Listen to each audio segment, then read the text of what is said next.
Welcome to Understanding the Summary Annual Financial Report, or SAFR, for the Kentucky Retirement Systems. The SAFR highlights key information contained in the system's comprehensive annual financial report for the fiscal year ended June 30th, 2018. This brief video is designed to explain what information you will find and where you will find it in the report. Both of these can be found on our website at kyret.ky.gov.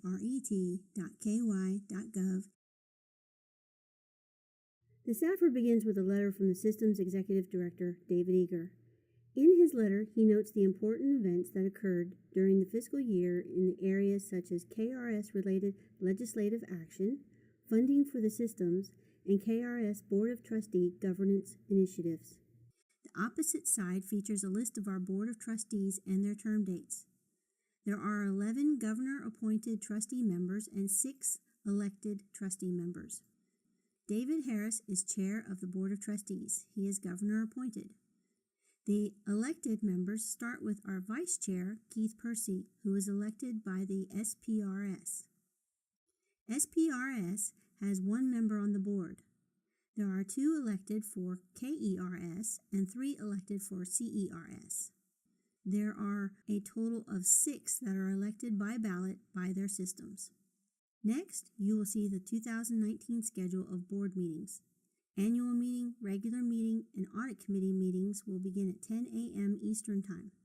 All the other committee meetings will begin at 9 a.m. Eastern Time unless otherwise noted.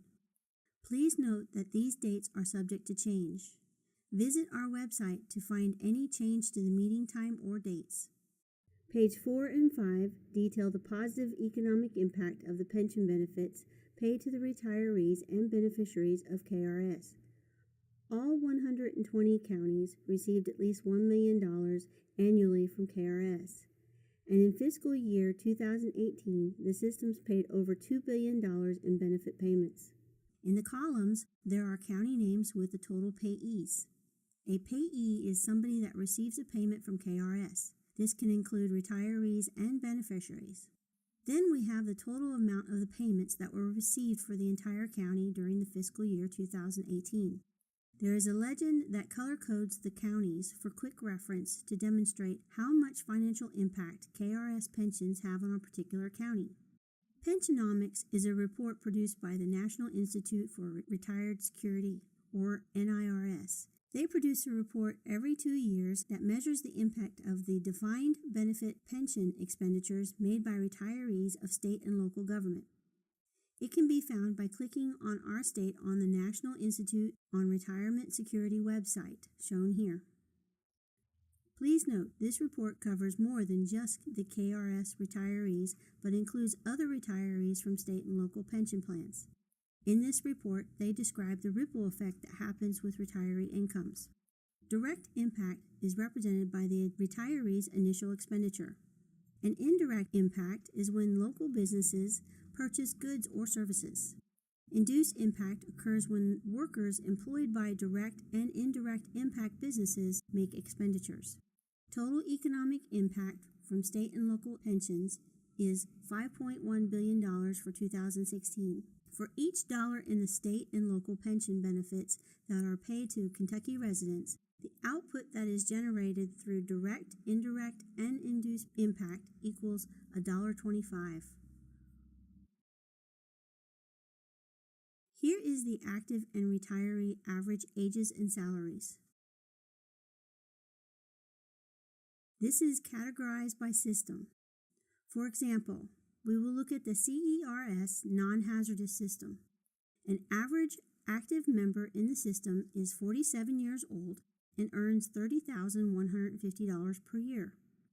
The average retiree is 70 years old and receives a benefit payment of $11,739 per year. In this chart, it displays the percentage of the annual retiree benefit that our members receive. Our largest category of retirees receive $20,000 or less per year. We have some interesting facts based on our services that we provide.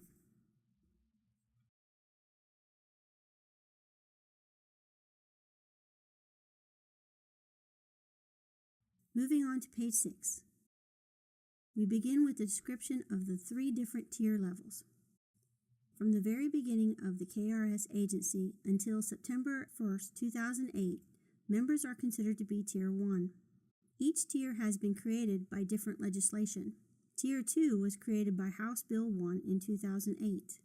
These set of benefits are for members participating on or after September 1st of 2008 and goes through December 31st, 2013.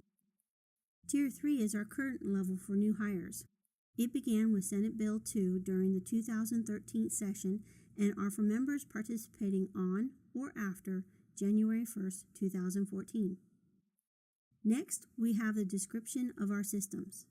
Kentucky Employees Retirement System, or KERS, has 2 systems, a non-hazardous and a hazardous. County Employees Retirement System, or CERS, also has a non-hazardous and hazardous system. State Police Retirement System, or SPRS, only has one system that is considered to be hazardous.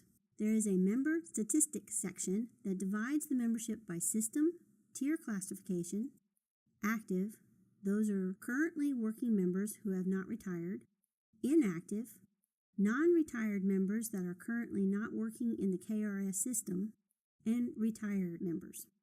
Medical insurance coverage has also been impacted by legislation. House Bill 290 in 2004 that impacted the members that began participating in the system July 1st, 2003 or after.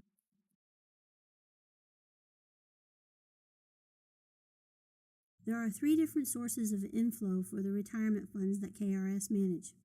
The contributions are primarily used to pay retirement benefits to retirees. The first one is investments. This source is impacted by the stock market activity. Each system has its separate investment plans. The healthier the system, the more long-term the investment strategy can be. The second contribution is from the employee that goes into the individual account. Tier 1 employees pay a percentage of their annual creditable compensation. For non-hazardous employees, it is 5%, and for hazardous employees, it is 8%. Tiers 2 and 3 have an additional percentage point added that goes towards health insurance that was a result of House Bill 1 in 2008. The third category is employer contributions. This is the employer's portion of the employee's retirement benefit. Employer normal cost rates by tier and the unfunded liability costs shows the portions of the employer's contribution that goes towards the employee's benefit and the portion that goes towards the unfunded liability. What is the unfunded liability? It is a deficit in the amount of funding available to pay the retirement benefits. It was created by several factors. One factor was that the actuarial recommended employer contribution, or the ARC, was not met for several years. This is the amount that the employer pays for the employee's retirement benefit. Another factor was the stock market crash of 2008 and the lingering recession. This impacted returns for the investments. The third factor was the assumptions that were set too high that impacted how much the employer's contribution should be. Higher assumptions meant lower costs for the employer contributions. These assumptions were inflated: payroll, investment, and return estimates. In addition, there were unfunded COLAs, which is cost of living allowances, and benefit incentives from the years 1999 to 2010. Back to page 7. Normal cost rate is the cost of an employee's retirement benefit to the employer, net the employee's contributions. Average normal cost rate is calculated by averaging the actuarially recommended employer contribution rates for all tiers plus administrative expenses. This chart demonstrates the cost by each tier. Each tier has decreased in the amount that the employer pays for the employee's retirement benefit. In the 2017 SAFR, you can see a visual of how much the cost-effective Tier 3 is for the employer. By adding the total pension and insurance row, which is the cost for the active employee's benefit, and the total unfunded liability row, which is the debt that has been accrued, you will get the actuarial recommended contribution rate, or ARC, that is the current employer's payment. Pages 8 and 9 summarize the system's financial activities for the fiscal year 2018.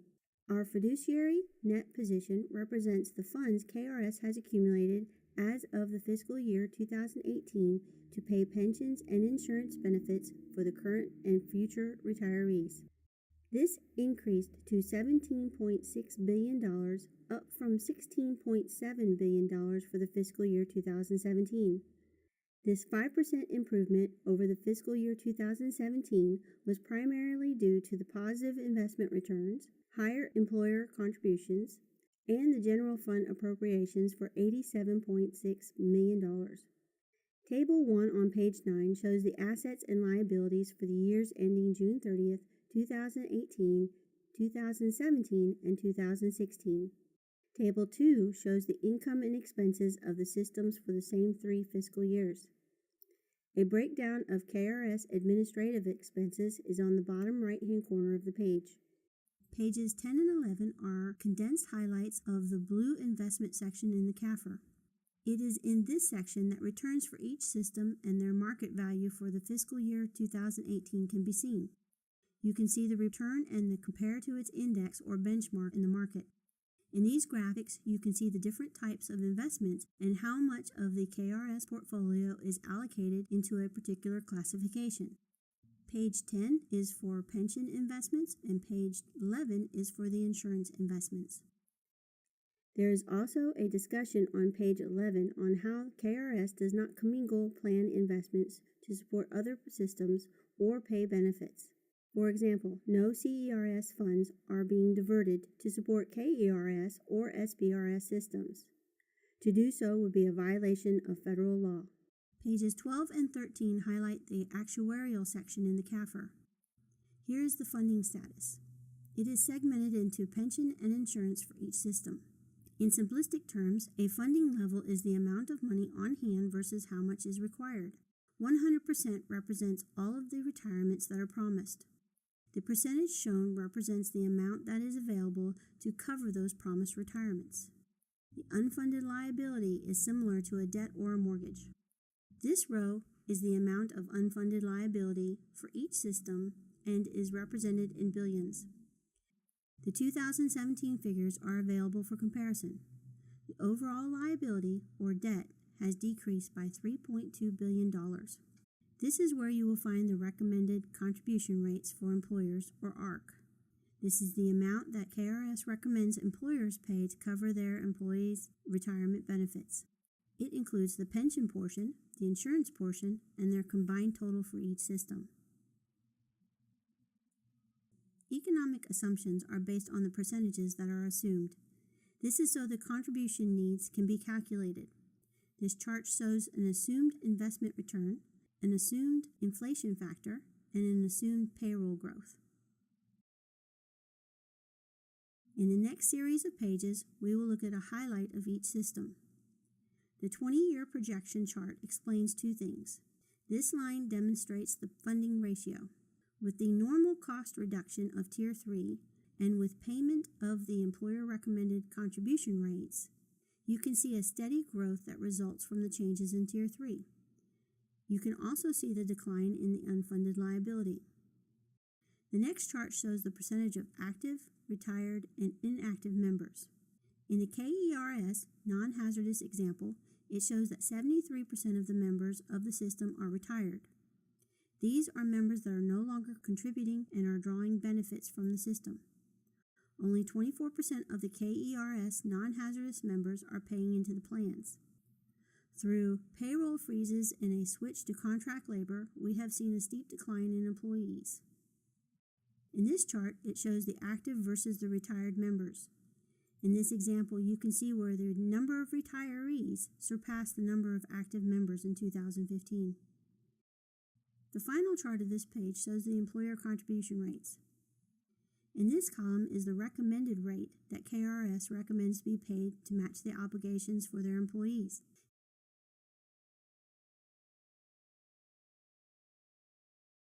In 2015, this was the first year since 2003 that the recommended rate has been paid for this system. On the side of these charts, you will find some highlights of each system that is featured. In the CERS page, you can see that they have paid the recommended rates with the exception of last year due to the legislative change that capped the contribution rate. It also shows that the retiree versus active members have not crossed but is approaching. SPRS has crossed and has more retirees than members. They began paying the recommended rate in 2015. Finally, page 19 shows the agency structure as of November 29, 2018, and provides a list of the system's participating employers by agency classification and the number of agencies in each category. We hope that this video has been helpful to you as you explore the summary annual financial report. For additional detail about the financial status of the systems, please refer to the comprehensive annual financial report on our website, kyret.ky.gov.